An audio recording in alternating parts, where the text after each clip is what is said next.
Government बार बार कह रही है कि जी ये हमारी कामयाबी है कि हमने आईएमएफ के बगैर ये बजट दिया है। आप इसको, इस गवर्नमेंट को इसके कितने नंबर देंगी और क्या ख्याल है कि आम आदमी की जेब में जो खाली है उसमें कुछ जाता नजर आ रहा है या वो मजीद खाली होगी जेब और वो मजीद मकरूज होगा? अस्सलाम वालेकुम। आपने स्टार्ट ही कह दिया कि आम आदमी की जेब खाली। जब मैं पिछली गवर्नमेंट में हम लोग 2021 जी अपोजिशन लीडर थे शहबाज शरीफ, वो थे, तो उन्होंने आते ही सबसे पहले कहा था कि अवाम की जेब खाली है तो बजट चाली है। तो आज तो अवाम की जेब भी खाली है और ख़जाना भी खाली है अल्हम्दुलिल्लाह। तो फिर ये बजट कैसे हो गया? मुझे तो ये है कि वो बस जैसे मैं अपना आपको बता रही हूँ ना कि बस एक वो बजट पेश करना था, आके उन्होंने बस पढ़ के कुछ जो एदाद और वो शुमारी है और ये सारे आके बता दिए। इसका हकीकत से कोई ताल्लुक नहीं है।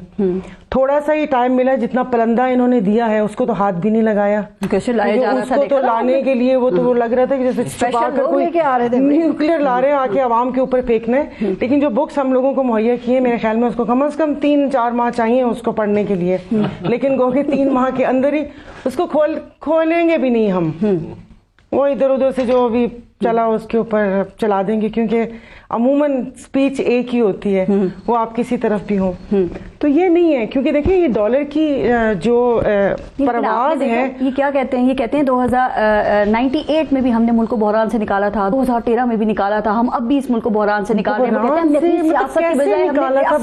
हैं। कैसे सियासत को, मतलब मैंने तो नहीं कहा था, किसी अवाम ने तो नहीं कहा था। अगर अब ये आईएमएफ में जाने की बात करते हैं, वो कोई भी गवर्नमेंट हो, मैं आवाम हूं ना, मैं कह रही हूँ कि नहीं जाना आईएमएफ के पास। इसलिए कि मैं एक चीज भी खरीदती हूँ, मैं एक पेन खरीदी हूँ, मैं एक पेस्ट, एक पत्ती का डब्बा भी खरीदती हूँ, तो मैं उस पर टैक्स देती हूँ। तो आईएमएफ पे मैं तो इनकी अयाशियों का मुतहम्मिल, मैं क्यों उनका बोझ उठाऊं? तो फिर क्या होगा? नहीं, मतलब मैं तो नहीं है कि 15 लाख रुपए आप किसी को तनख्वाह दें और आप उनकी 5-5 लाख आप उनको पेंशन दें, और जो 22 लाख ये 22वें ग्रेड के अफसरान हैं आप उसको मोनेटाइजेशन में आप उसको लाखों रुपए पेट्रोल के दें, उनकी तनख्वाहों में इजाफा करें। और जो प्राइवेट सेक्टर पे, प्राइवेट सेक्टर तो छोड़े, अपनी चैनल्स के ही लोगों से पूछ लें कि कितनी पे है इनकी। इनके लिए किसी ने सोचा कि आपने उनके लिए तो वो कर दिया। अगर अभी डॉलर सुबह 10 रुपए बढ़ जाता है तो फिर इनके सारे इदादो शुमार कहाँ जाएंगे? जो उन्होंने हिसाब किताब बताया है, डॉलर अभी वो सब इसी तरह, वो इनको पता ही नहीं। भाई खुदा के वास्ते फिर अपने रखे हुए डॉलर वापस लेकर आ जाए ना, तो आईएमएफ से मांगने की जरूरत ही ना पड़े। साहब कह रहे मुल्क को श्रीलंका बनने से बचा लिया हमने, इतनी मेहनत की है, वरना तो डिफॉल्ट हो चुके थे।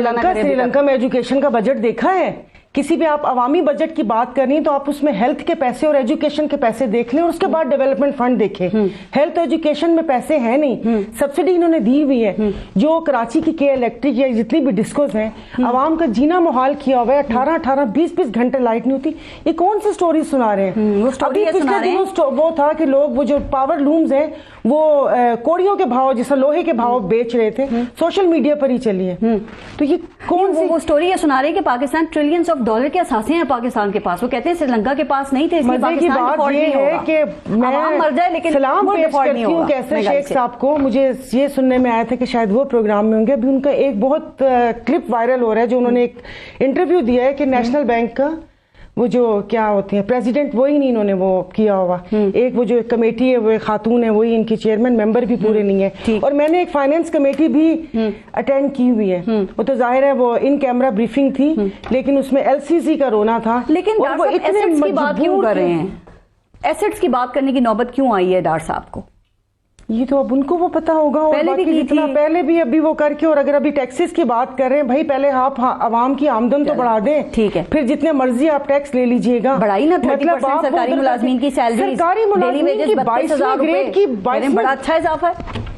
अरे छोड़े, 22वें ग्रेड तो इधर उधर से अपनी पैदागिरी कर लेता है। जो गरीब जो प्राइवेट सेक्टर में, उनका किसने सोचना है? रियासत माँ की तरह होती है, तो माँ तो सब बच्चों का ख्याल रखेगी।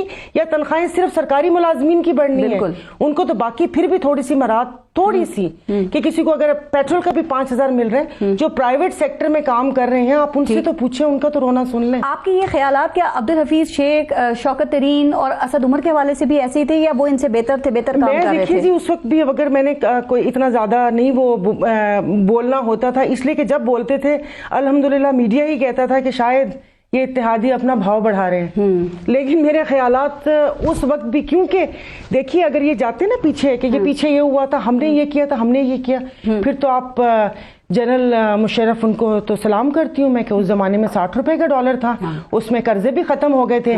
फिर उसके बाद किसकी हुकूमत आई थी, फिर वहाँ से कर्जे कैसे बढ़े, आपने बेनज़ीर इनकम सपोर्ट को 400 अरब वो कर दिया।